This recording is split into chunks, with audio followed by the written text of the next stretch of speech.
చాలాసార్లు పెన్షన్ గురించి మేము మాట్లాడుకుంటా ఉంటే చాలాసార్లు దీంట్లో నేను పెన్షన్ బాగా ఎక్కువ చేద్దామని అనుకుంటే ఎలా సార్ పాసిబిలిటీ అంటే కష్టంగా ఉంటుంది, కానీ మనం పెంచాలి.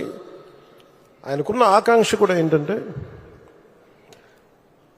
సంపద కొద్ది మంది దగ్గర ఉండిపోకూడదు, అవి తిరుగుబాట్లు వస్తాయి. ఈ రోజున ఆయన నాయకత్వంలో ఈరోజు పొద్దున క్యాబినెట్ మీటింగ్లో మాట్లాడుకున్నప్పుడు కూడా ఎంటర్ప్రెన్యూర్షిప్కి ఒక 100 కోట్లు మూలధనం ఒక కార్పొరేషన్లో పెడితే మైక్రో మన చిన్నపాటి పరిశ్రమలకి, ఔత్సాహికులకి, పారిశ్రామికవేత్తలకి అండగా ఉండటానికి ఒక 100 కోట్లు మూలధనం పెడితే దాన్ని 5,000 కోట్ల వరకు తీసుకురావచ్చు. అలాగే 500 కోట్లు పెడితే దాన్ని 20,000 దాకా తీసుకెళ్లొచ్చనే ఈ రోజు నా ప్రతిపాదన చాలా అద్భుతంగా ఉంది. ఇవన్నీ చెయ్యాలి అంటే ఈ రాష్ట్రాన్ని, ఉమ్మడి రాష్ట్రాన్ని దిశానిర్దేశాన్ని మార్చిన వ్యక్తి, మైక్రో మన ఈ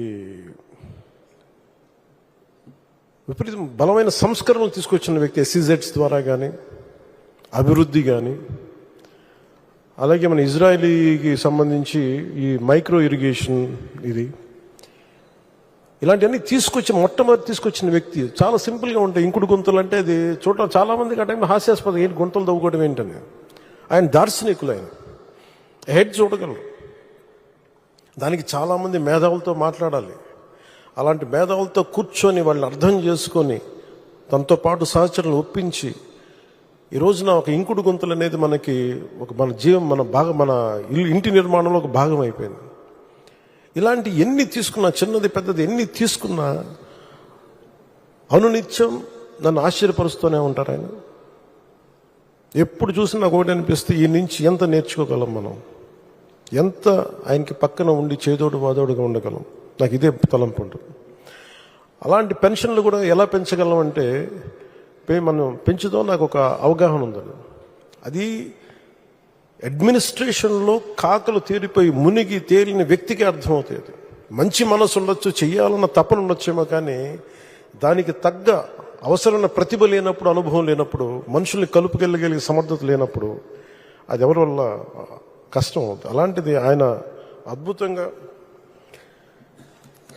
4,000 ఇవ్వడం ఒకటైతే, మొదటి నెల ఒక్కొక్కరికి 7,000 చొప్పున ఒకటే రోజున 65.18 లక్షల మందికి, అది కూడా ఇంటింటికి వెళ్ళి 4,400 కోట్ల రూపాయలని పంపిణీ చేపట్టడం, చేతికి డబ్బులు ఇవ్వడం, దేశంలోనే సంక్షేమంలో ఇది ఒక తిరుగులేని చరిత్ర.